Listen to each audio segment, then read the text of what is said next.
I can't seem to start the engine anymore In what plane? on the Mirage. Oh, actually, you saying that's just made me think of a point. You can, if you, under certain conditions, a failed start in the Mirage will, I think, do an engine flood, which will prevent a second start unless you correct it.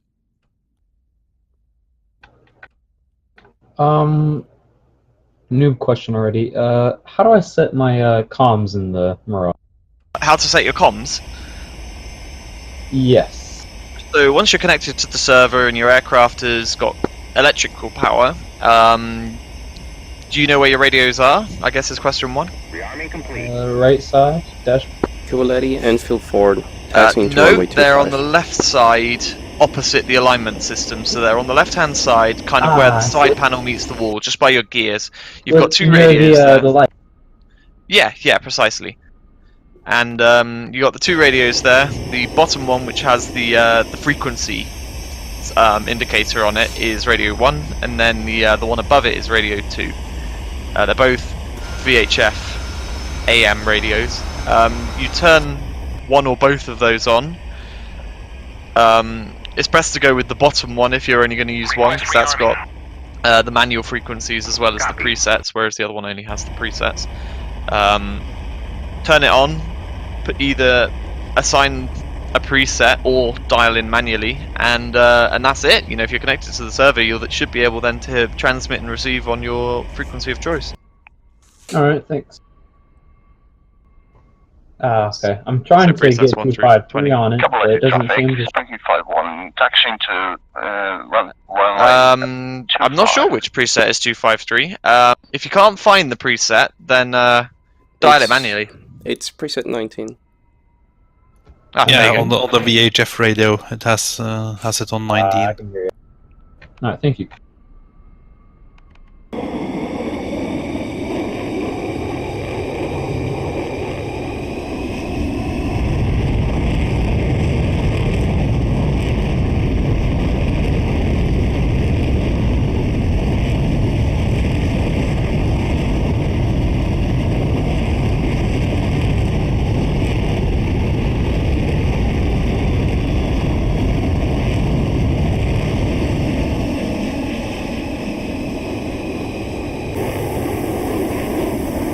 Coolety, Enfield Ford, leaving pattern.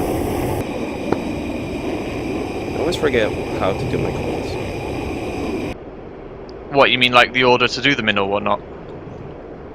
Yeah. Well, I know my WWIs, but I'm not used to, say, calling out, oh, you know, now I'm going to be leaving the pattern, which I tell them what I'm going to be doing, or should I do this, that.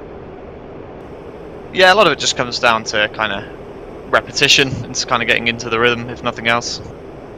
I guess that's a problem. On gliders, we don't really use the radios all that much. Yeah.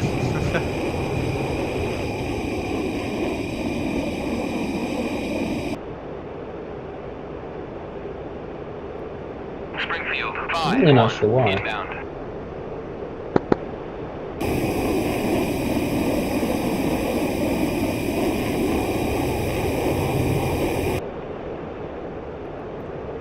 How do I interrogate someone on the IFF? Is it decoy release? Yeah, that's the one, decoy release. Interrogating someone on the IFF. Make sure your IFF is turned on, and then it's your nose wheel steering button.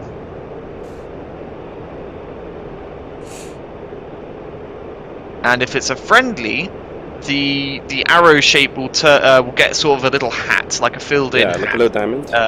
Yeah, that's a friendly. If it stays as an arrow, that's hostile. Oh wow, this is really cool. I didn't know I had two functions. And if you forget how to, if you forget to turn your IFF on, everything will come back hostile, and that's how a lot of Mirage friendly fire incidents happen.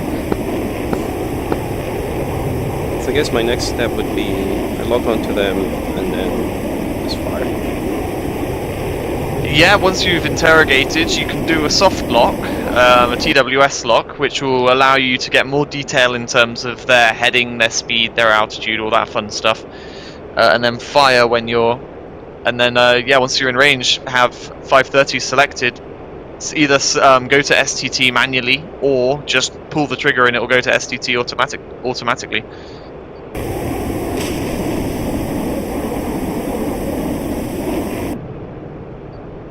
And what's the difference between the 530s and the Magic?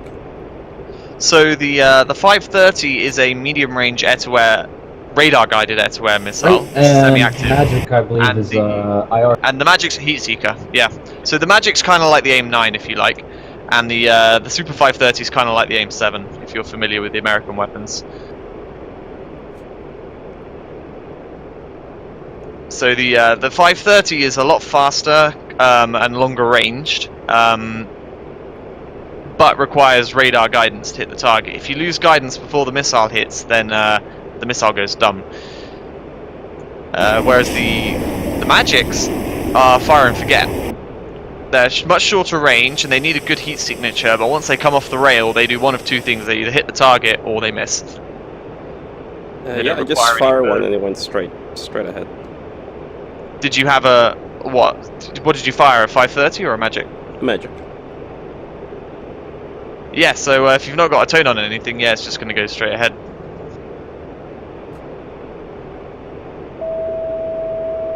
There should be a button you can press to slave it to your radar. Oh, I just got the tone now, and it works. Yep, looks like that guy's going down. Nice one. And like Lazzy said, yeah, there's actually a really good mode with the Mirage that you can slave the seeker head of the Magic to whatever your radar's looking at. So if you're in like a dogfight or whatever, and you're using one of your dogfight modes, and the radar locks your opponent, but it's sort of out of the field of view of your HUD, it can slave the seeker head of the Magic to the radar contact, which allows you to take some slightly off-bore shots. It's not an AIM-9X by any standard, but you can get some off-bore accuracy. Makes dogfighting a lot easier because you don't have to put the target back on your nose each time. Go with traffic. Bombalima 1 is taxing to runway 07. Do I just move the knob into alignment and it does everything for me? Or do I need to hit alignment and then some other button?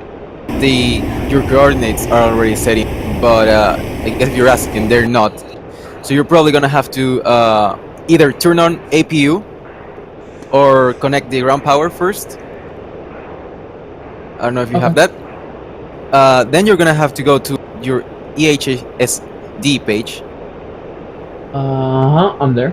Okay. And then you're gonna go into data. Right? Then you're gonna go into, I think it's aircraft. Hold on. Yeah, it's AC on the lower right. Yeah, AC.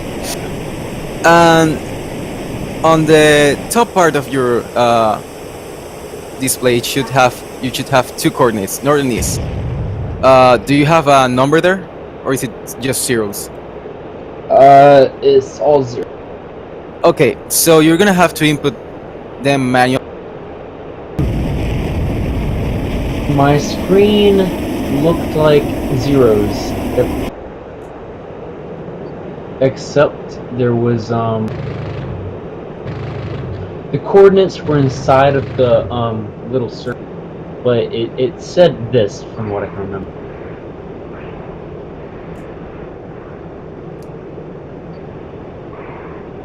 Yeah, because it's the top, the values along the top that's important to have it correct before you switch it out, before you switch the INS switch out of. Yeah, those values in the top left were kind of like right underneath your little plane symbol. But then again, I am using an old startup procedure that I remember since like day one times, and I think a lot of stuff has changed since. Yeah, not too much. The only real difference is the fact that unless you change it in the settings, you have to input your starting position in those values using the UFC.